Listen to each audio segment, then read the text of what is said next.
Last night, our Dyneema loop that holds our Sheldon furler in place broke, chafed, tore, something, and it took the electric furler with it.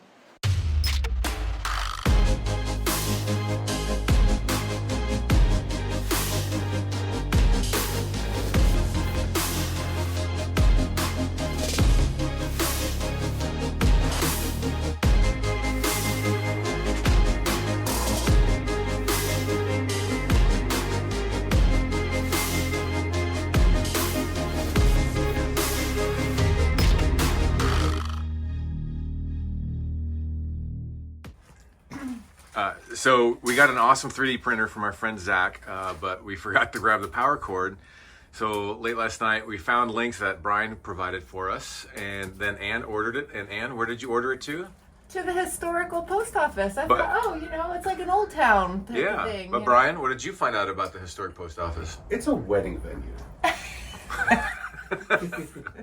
So then Ann had only ordered one power cord, but we needed two. So I ordered the other power cord and sent it to the same place Ann did, not knowing that it was a wedding venue. Oh, wow. Oh, well. Yeah, we'll figure it out.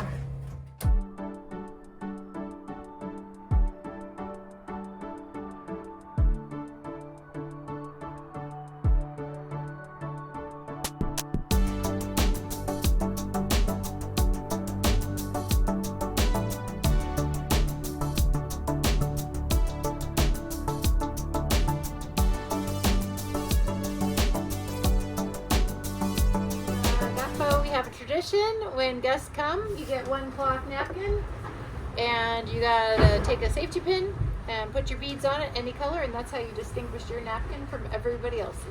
So Paul, you got your safety pin? Got a safety pin? There you go. You can do anything you want. Oh, okay. Yeah, you want me to do this without my glasses at this age? Yeah, come on, guys. And then just put it on the corner. So any significance to the colors that you picked, or that's just look good. Time to eat? Time to eat. Woo! What'd you make us? Made shepherd's pie. All right, yum. I was on watch at night when everything happens. I came up here to the upper helm to do a lookabout, and I saw our code 0, our big downwind sail, was not attached to the bowsprit, and the sail and the electric furler were flying all over like crazy in 15 to 20 knots of wind. I did a long press on the horn, which is a signal to the crew that it's an all hands on deck moment. And as I was standing here, the furler came around and swung and hit the chart plotter. I screamed, totally smashed the chart plotter, missing my head by mere inches. So even before the horn, I knew something was up, because from the cabin, I could see the code 0 just flapping and flailing all over. So I immediately came up here, and then when I got to the upper helm, to me, I could see the sail was wrapped around the stays, but it was like slow motion with that code 0 tack and that furler coming right back at us. I didn't realize that it had already smashed into the upper helm. I learned that later. So I grabbed it, and I'm sitting here trying to just pull and hold on to that because I wanted to remove the furler, because that's a big 20-pound weight. And then that's when Brian came up, you know, he's like, what can I do? Because he'd responded to the all hands. So we were in bed. Yeah. And it was the first night of passage. Just laying there trying to fall asleep because, I mean, we're all adjusting to this motion and sea and all that. So I was so sick. And so Brian was just staying with me, and we heard this loud noise outside, and then we heard... Whap. Yeah. It didn't sound normal at all. Yeah. I mean, we heard you scream after that, and I said, Brian, that does not sound like a normal thing. Like, you well, screaming shouldn't be. Yeah, you need to go see what's going on outside. So I ran up, and that's when I saw you and Dennis like at the helm chair, and me just like, what do you need? And that's when you're just like, strength. It was like kind of like a Braveheart moment, honestly, is what it sounded like. And so luckily we were able to get enough weight on it, pull it down, so Dennis was able to loose the furler motor from the tension line. After we got the furler off, we had to let go of the tack because there was still too much wind. During that time, found some line. The tack came swinging back around. Brian and I were able to grab it again. We put that line through it and then secured it to this cleat right here. And now with that tack secured, we were able to lower the halyard and then tuck the sail up into one of the forward lockers and secure the whole thing. Well, I can't believe that was your first night ever on an ocean passage, and for us that was the scariest moment we have ever had in our time aboard this boat, aboard any boat, and that's your first night. So I mean, I believe in crash course and learning through experience. So you know, I appreciate us getting through that experience and the knowledge that I gained, so that way I can take that forward, you know, on my own. Yeah. And that way we next time we crew, we can make sure we're all able to handle that together as well, because we got through that pretty well. Nobody freaked out, nobody panicked, everyone did their role and managed it successfully. And next time you know what not to do. Another thing that I want to say in terms of personal growth that I've really seen with you, Brian, is you went up to help with the Code Zero while Dennis was sleeping. 3 a.m. on the bowsprit. At night, underway. Now it's calmer seas, they're the crazy times. Sure. But still, it's going up front is never fun. And the furler, the manual furler locked on itself, so he had to go all the way forward on the bowsprit. And what were you thinking at that moment? Don't forget safe tethering, and I was just like, okay, just one step at a time. And then I put a second tether up on the Dyneema loop on the trampoline, and then from that point forward, it was kind of smooth going. But at first, just making that first effort to decide I'm going to do this, and then just continuing on that mindset without getting distracted or have that moment just like, no, that's not for me. So I just committing and getting it done. It was a good experience. I don't think I was ever in danger, but not having that experience, it's like that first time going up there, I mean, you know that if you're off, you're off. So just getting that out of your mind, focusing on the task at hand and not letting the what ifs take advantage of you. And the one thing that I really appreciated, because it was just the two of us on the headset, and you know, we hadn't had a pattern of working together. You were narrating every step. Okay, I'm clipping here, I'm doing this. I mean, I knew, even when I couldn't see him when he was sitting down, I couldn't see him from the upper helm position, I knew exactly what he was doing.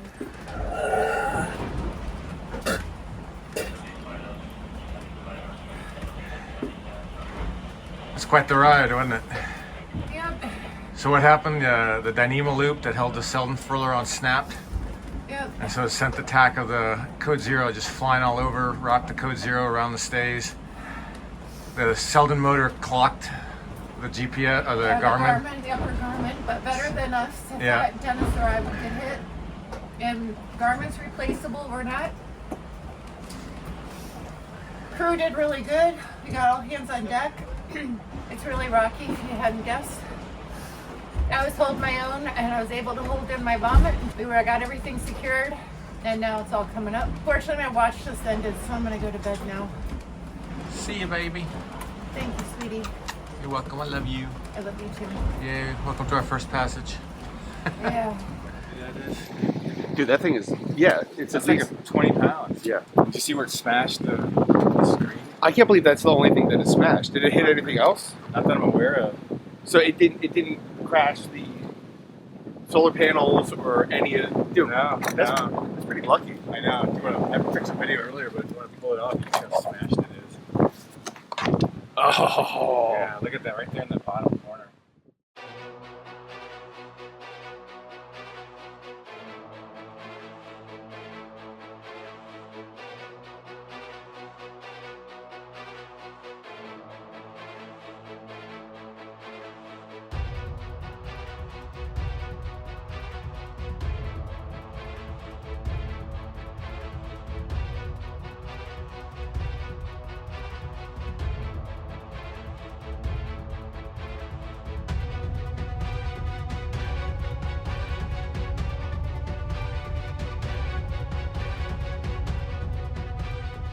I am so seasick still. I have my trusty bowl right here beside me, but I can't keep anything down. Fortunately, Dennis is taking my shift this afternoon, and then I'll do the 3 a.m. shift, and hopefully by tomorrow will be 48 hours, then I'll be feeling much better. We're following this, so it's still going to be coming over the port side of the boat. No, he's right, because see the red line is your jibe line. So you see the checkered flag? Yeah, and the red line is your jibe line, so we'd still be inside of the... Yeah. So turn on engines, roll in the jib, turn deep. Yep. So center the main, turn, move the main over, Yep. and then do the crazy sail plan. But also Now, bring the. but you want to get the sail set up before we do Yeah. some of this stuff, But right? you want the main then on that side. Right, So yeah, you gotta that's bring the it- drive. Yeah. Yeah, so I want you tethered, everyone else just PFDs. Go team break. Yeah.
Last night, our Dyneema loop that holds our Selden furler in place broke, chafed, tore, something, and it took the electric furler with it. But fortunately, it looks like what it did is it just kind of pulled it off the screw terminals. So hopefully, and this end looks still pretty decent as well. Everything else up there looks good. Paul and I are going to try to fix that, and that way we have electric furler working again. All right, what do you think, Paul? I think prognosis is good. I think we're going to find that there's just screw terminals in here, and we'll be able to just put it back in place. Oh, and of course they don't use Phillips. It's got a little hex head. Of course. New tool. All right, so we're in luck. We have the right tool. All right. The surgery begins. So what are you thinking the fix is, Paul? So I'm thinking that the wire just pulled out cleanly, and there's going to be like screw terminals in here, L1, L2, L3, and we'll be able to just screw the wire back in place. We'll find out.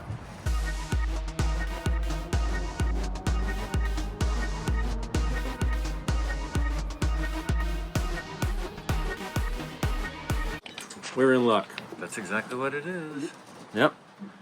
So it had, you can see these little tin things that are down here. Those were crimped around the wire first to make a better connection. So these little tin tubes, we're not going to have them when we go back. We're just going to have to do without them. But seems doable. All right. Turns out we have the right size tool. So having the right size tool does the trick. That's what she said. Ann, would you Yeah. agree? Oh yeah. Would you agree? Yeah, of course. 2 out of 2 women.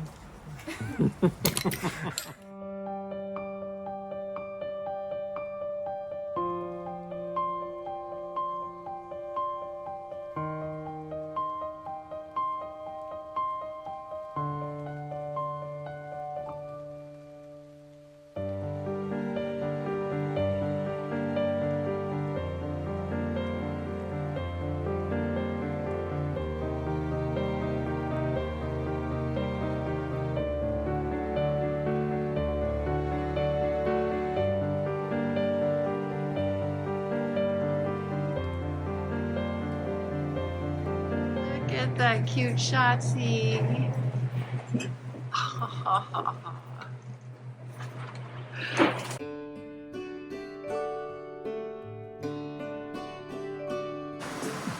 Why are you doing that?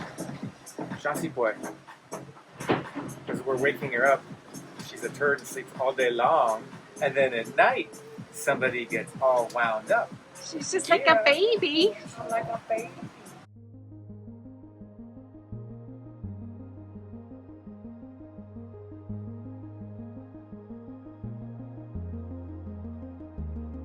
We're approaching the narrow channel of Bermuda. Woo! Here we are in Bermuda, approaching a very narrow channel, and we plan to anchor at Convict's Hole, and we're hoping that we can check in this evening. Otherwise, we'll have to fly our Q flag. As we get closer, you can see how narrow that gap is.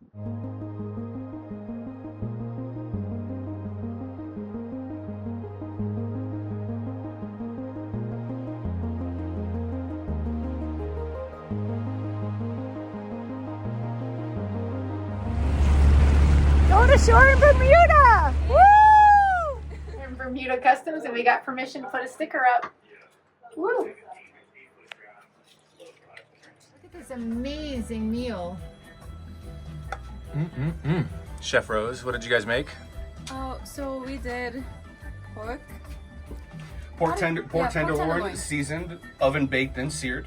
Yeah. Then penne pasta with a cream sauce with garlic, pepper, salt, cayenne, basil, and then Roasted veggies. Roasted veggies. Cauliflower, zucchini, and onions. Thanks, Rose. To ensure that these rare whiskies are treated with the care that they deserve, because once they're gone forever. Makes me glad I wear a kilt so I can piss wherever I want. So they crept up on that sleeping Scotsman, quiet as can be, and they lifted up his kilt about an inch so they could see. And there before their wondering eyes, beneath his Scottish skirt, was nothing more than God had graced him with upon his birth. Well, the Scotsman woke to nature's call, and staggered towards the trees, and lifted up his kilt, and gawks at what he sees, and in a startled voice he says to what's before his eyes, "Oh, lad, I don't know where you been, but I see you won first prize.